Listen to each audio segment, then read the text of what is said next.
Ya, misal untuk mengetahui perdagangan komoditas, kita menuju ke Jakarta Future Exchange bersama reporter Anggit Hermawati dan juru kamera Sartika Harahap. Ya, Anggit, bagaimana perkembangan perdagangan komoditas di JFX hingga sore ini?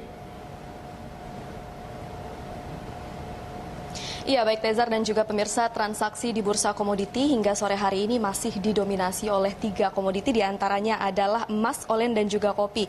Di mana transaksi terbesar masih terjadi di pasar emas hari ini, meskipun beberapa waktu lalu emas sempat mengalami penurunan. Dan untuk mengetahui bagaimana perkembangan transaksi di bursa berjangka, kita sudah bersama dengan narasumber kita, yaitu analis PT Didi Max Berjangka, Chen Liani.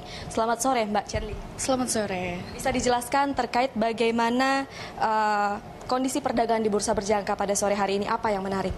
Oke, yang menarik untuk ditransaksikan sampai hari ini itu masih tetap di emas ya. Kenapa emas? Karena fluktuasi harganya yang memberikan kita peluang lebih cepat untuk mendapatkan keuntungan, seperti itu. Komoditi apa saja yang transaksinya ini dilihat paling besar? Ada 3 produk yang dilihat untuk transaksi yang paling besar, itu ada di kopi, ada di olen, dan tentu yang paling menarik dan menjadi tren itu tetap di emas.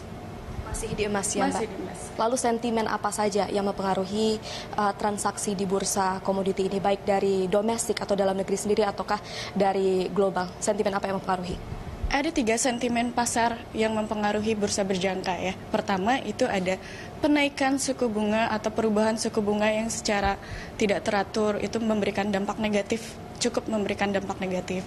Lalu ada lagi isu Brexit yang masih pasang surut.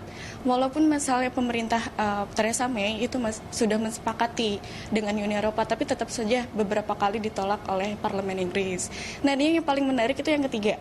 Itu adalah perang dagang antara Amerika dengan Tiongkok. Ini yang sangat memberikan sentimen negatif terhadap perekonomian dunia. Nah, inilah yang memicu para investor lebih beralih ke safe haven emas di tahun 2019.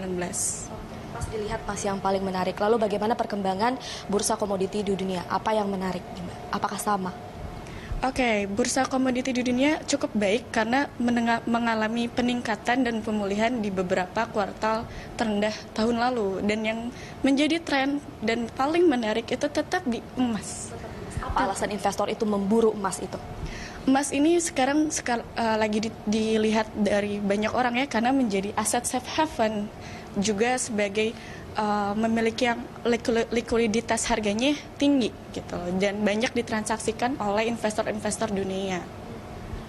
Berdasarkan sentimen-sentimen yang mempengaruhi perdagangan di bursa berjangka ini, apa saja ini risiko yang mempengaruhi investasi di pasar komoditi ini?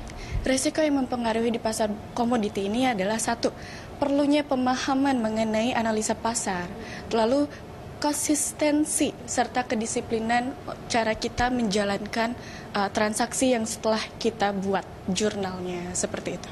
Baik, lalu bagaimana minat investor sendiri ini pada saat ini setelah adanya ketidakpastian perang dagang dan juga faktor-faktor lainnya? Bagaimana tanggapan atau minat investor dalam berinvestasi di bursa berjangka? Minat investor cukup tinggi walaupun sentimen market lagi jelek, karena kita mensiasati ada beberapa safe haven yang baik dan masih dalam jangkauan baik untuk ditransaksikan, kayak misalnya emas. Ada lagi mungkin olen yang nggak terlalu berpengaruh kalau misalnya pasar dunia, seperti itu. Lalu strategi apa sih yang dilakukan untuk dapat mendongkrak minat investor ini untuk tetap berinvestasi di pasar bursa berjangka ini?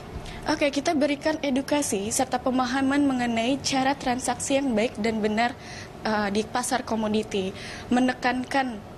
lebih menekankan resikonya dan lebih meninggikan peluang untuk mendapatkan profit yang lebih besar. Resikonya itu seperti apa? Resikonya itu sebenarnya kalau misalnya kita nggak paham tekniknya, kita nggak paham cara transaksi yang baik dan benar, itu resikonya pasti ada aja, seperti itu.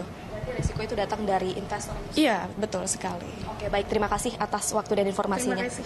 Baik Tezar dan juga pemirsa, demikian tadi sejumlah informasi yang dapat kita gali dari narasumber kita terkait perdagangan di bursa berjangka pada hari ini. Untuk sementara ini kami kembalikan ke studio. Tezar. Baik, terima kasih reporter Anggit Hermawati dan juru kamera Sartika Harahap yang telah melaporkan langsung dari Jakarta Future Exchange.